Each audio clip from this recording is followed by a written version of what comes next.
everyone, welcome back to my another video. My name is Rupali. I'm working as a training officer. आज का video important होने वाला है उन सभी लोगों के लिए जो ऑलरेडी किसी ना किसी जॉब में वर्किंग हैं और जिन्होंने एमपी आईटीआई ट्रेनिंग ऑफिसर 2026 का एग्ज़ाम दिया है और उनके ठीक-ठाक मार्क्स आ रहे हैं, चांसेस हैं होने के। ये video specifically MP government employees के लिए होने वाली है, जो कि पहले से किसी डिपार्टमेंट में वर्किंग हैं अंडर मध्य प्रदेश गवर्नमेंट और एक डिपार्टमेंट से दूसरे डिपार्टमेंट में शिफ्ट करने वाले हैं।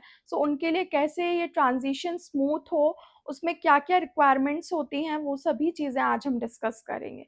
Without wasting any time let's start it. Joining से पहले सबसे इम्पोर्टेंट स्टेप होता है रेजिग्नेशन का। गवर्नमेंट जॉब में जनरली 2 तरीके के रेजिग्नेशंस होते हैं। पहला है टेक्निकल रेजिग्नेशन, दूसरा है 1 month notice period resignation. Technical resignation में आप तुरंत रेजिग्नेशन सबमिट कर सकते हैं। इसके लिए आपको 1 महीने की सैलरी चालान के थ्रू डिपॉज़िट करनी पड़ती है और आप इमीडिएटली रिलीव हो सकते हैं। दूसरे केस में आपको डिपार्टमेंट को 1 महीने पहले इन्फॉर्म करना पड़ता है और पूरा 1 मंथ नोटिस पीरियड सर्व करना पड़ता है। उसके बाद ही आप जॉब लीव कर सकते हैं। मेरा पर्सनल सजेशन हमेशा टेक्निकल रेज़िग्नेशन ही रहेगा। क्यों?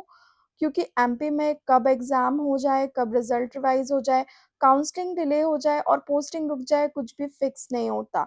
सिर्फ़ सिलेक्शन हो गया, इसके बेसिस पे अपनी एक्ज़िस्टिंग जॉब जो है, वो आप दाँव पे नहीं लगा सकते।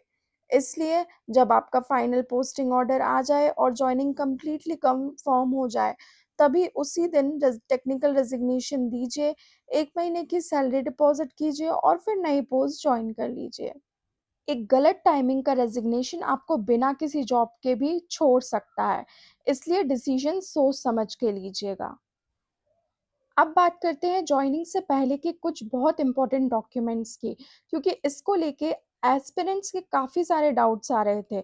सबसे पहला सवाल एनओसी यानी नो ऑब्जेक्शन सर्टिफिकेट का फॉर्मेट क्या होता है? क्या एमपी का कोई पर्टिकुलर फॉर्मेट होता है और क्या प्राइवेट जॉब वालों को भी एनओसी सबमिट करनी पड़ती है? तो इस चीज़ का मैं यहाँ पर कंप्लीटली क्लैरिफ़ाई करना चाहूँगी। अगर आप शासकीय या अर्धशासकीय कार्यालय यानी गवर्नमेंट या सेमी गवर्नमेंट डिपार्टमेंट में वर्किंग हैं, तभी आपको एनओसी की रिक्वायरमेंट होती है।